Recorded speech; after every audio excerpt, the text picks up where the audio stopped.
Okay, we have a guest tonight. Our guest of honor is Keiko.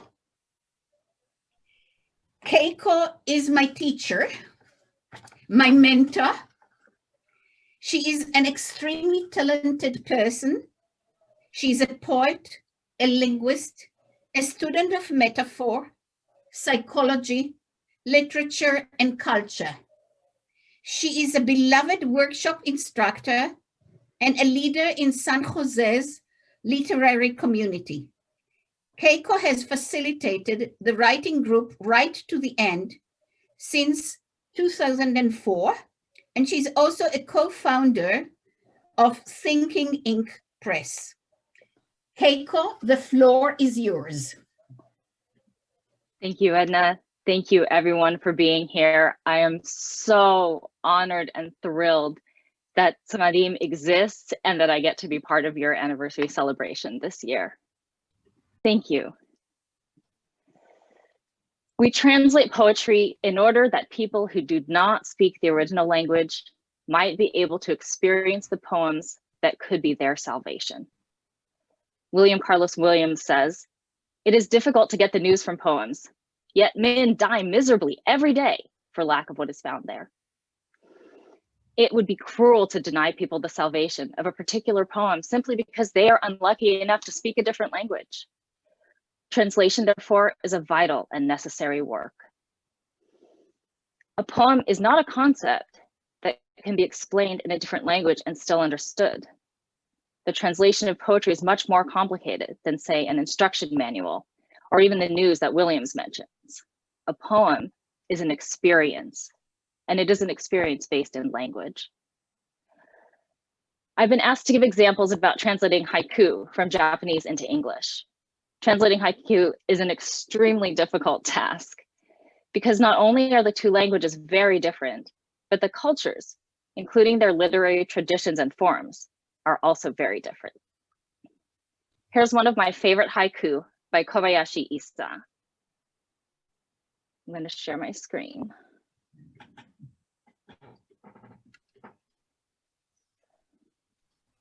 Do you see a white background with Japanese? Yes, we do. Yeah. I'll read this poem for you. Please excuse my terrible accent. Katatsuburi soro soro nobore Fuji no yama. This is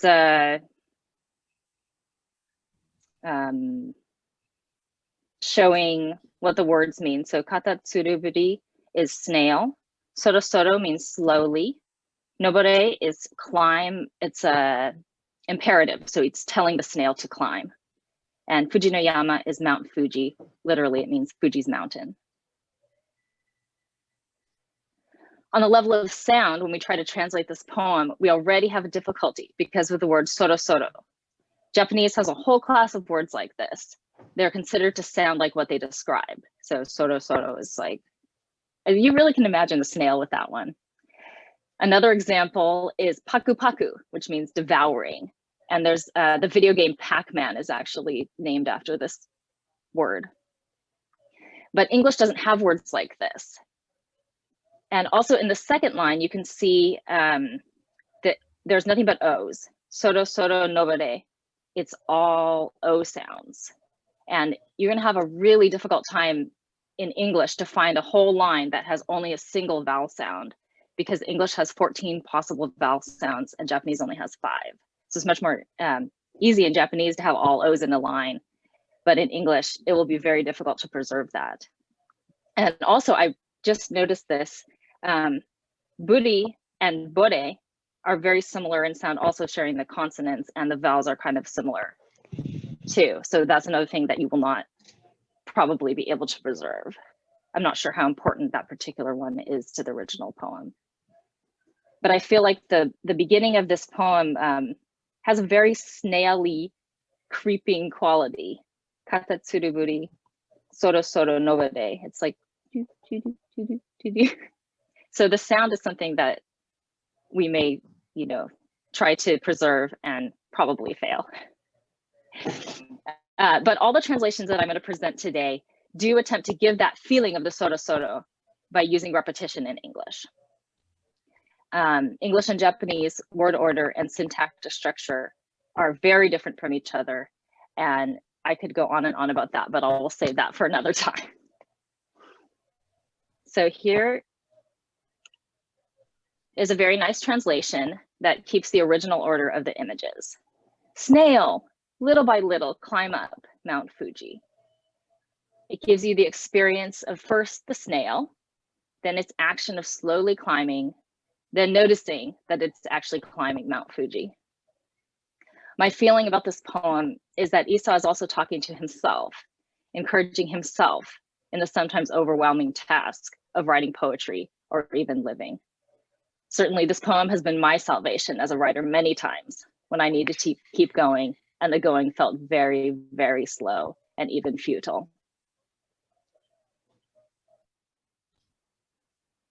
My favorite translation of this poem is the next one. It comes from Nanao Sakaki. Inch by inch, little snail, creep up and up Mount Fuji. I see so much affection in this translation for the snail and for the worthy dedication to a potentially impossible task, such as translating poetry. Nanao Sakaki even uses two repetitive phrases, inch by inch and up, that gives that soto, but he does it twice. And that brings so much more focus to the action of climbing. This poem is like a touchstone for me. Whenever I get discouraged, I say this version to myself and it really helps me to keep going. Then I have another translation that's very different. Oh, summer snail, you climb but slowly, slowly to the top of Fuji. I'm not a fan of this translation. It feels very arrogant to me and also very American. It feels like the speaker's just trying to show off, and he's thinking of himself as the snail, but only as a way to celebrate himself for reaching, a pinnacle of achievement, right? The top of Fuji, which he's added. The snail in the original is not. He's just climbing Fuji, but there's no mention of the top or that he might ever reach it.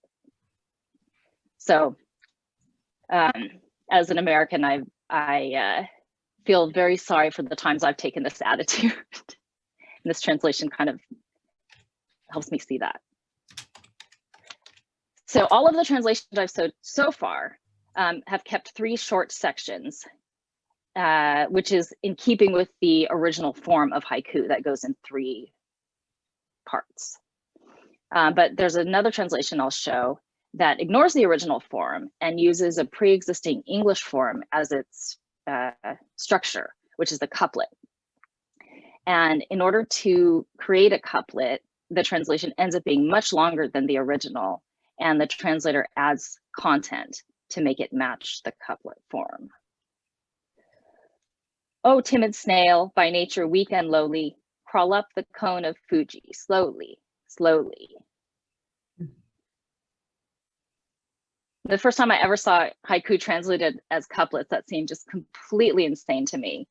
A couplet is pretty much the opposite of haiku.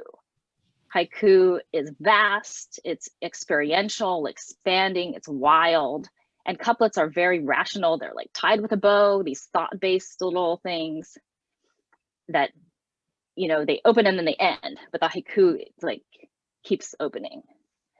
And the only thing that they have in common is that they are short and that they're both considered poems. But after thinking about it more, I realized that there's a question of culture also. So this book was published in 1960. And I have seen like reviews on Amazon where people say that these couplets in this book this translation was published in have been people's salvation. Like they carry the book with them everywhere. So my thought is that it's possible that putting the translation into a familiar form, a couplet, has allowed Western readers to accept these haiku as poems, right? It's very short. It's hard to accept it as a poem. And giving them the willingness to read it allows them to receive the gift that these haiku have to offer. So I'm more accepting of it now. I think that people nowadays are more able to accept haiku as its own form as a poem, and maybe they don't need couplets. But even though I don't like the haiku as couplets, if the couplet is necessary to bring the gift of this poem to someone, I still celebrate that gift. One time I was asked to read a poem in Spanish for a ceremony, and the organizers gave me a piece of paper that they said was Miguel de Unamuno's poem, Throw Yourself Like Seed. But when I started to rehearse it, I realized that the text I had been given was not the original poem. It was Robert Bly's English translation that had been computer translated into Spanish, and the text was pretty much incomprehensible. The organizers of the event did not speak Spanish, and they had found this unusable translation on the internet. They thought they had found the original. So a fellow Spanish speaker and I had to scramble and translate it from the English. We had translated Bly's poem into Spanish, and so that we could read it, so that I could read it at this ceremony. And I actually searched for 20 years before I finally found the original poem, which is entitled Siembrate. What's the moral of this story that I'm telling you? Maybe literal translation doesn't work. Poetry can't be translated without understanding it. How about please put the original titles of your poems into your book of translation so that people can find the originals. I'm not sure if there is a moral, but here's another part of the story. I experienced great joy while translating this poem. I became closer to it, to my co-translator, to Robert Bly, and even to Unamuno, though I hadn't experienced his original words yet. The people who heard the poem at the ceremony received something meaningful, a gift.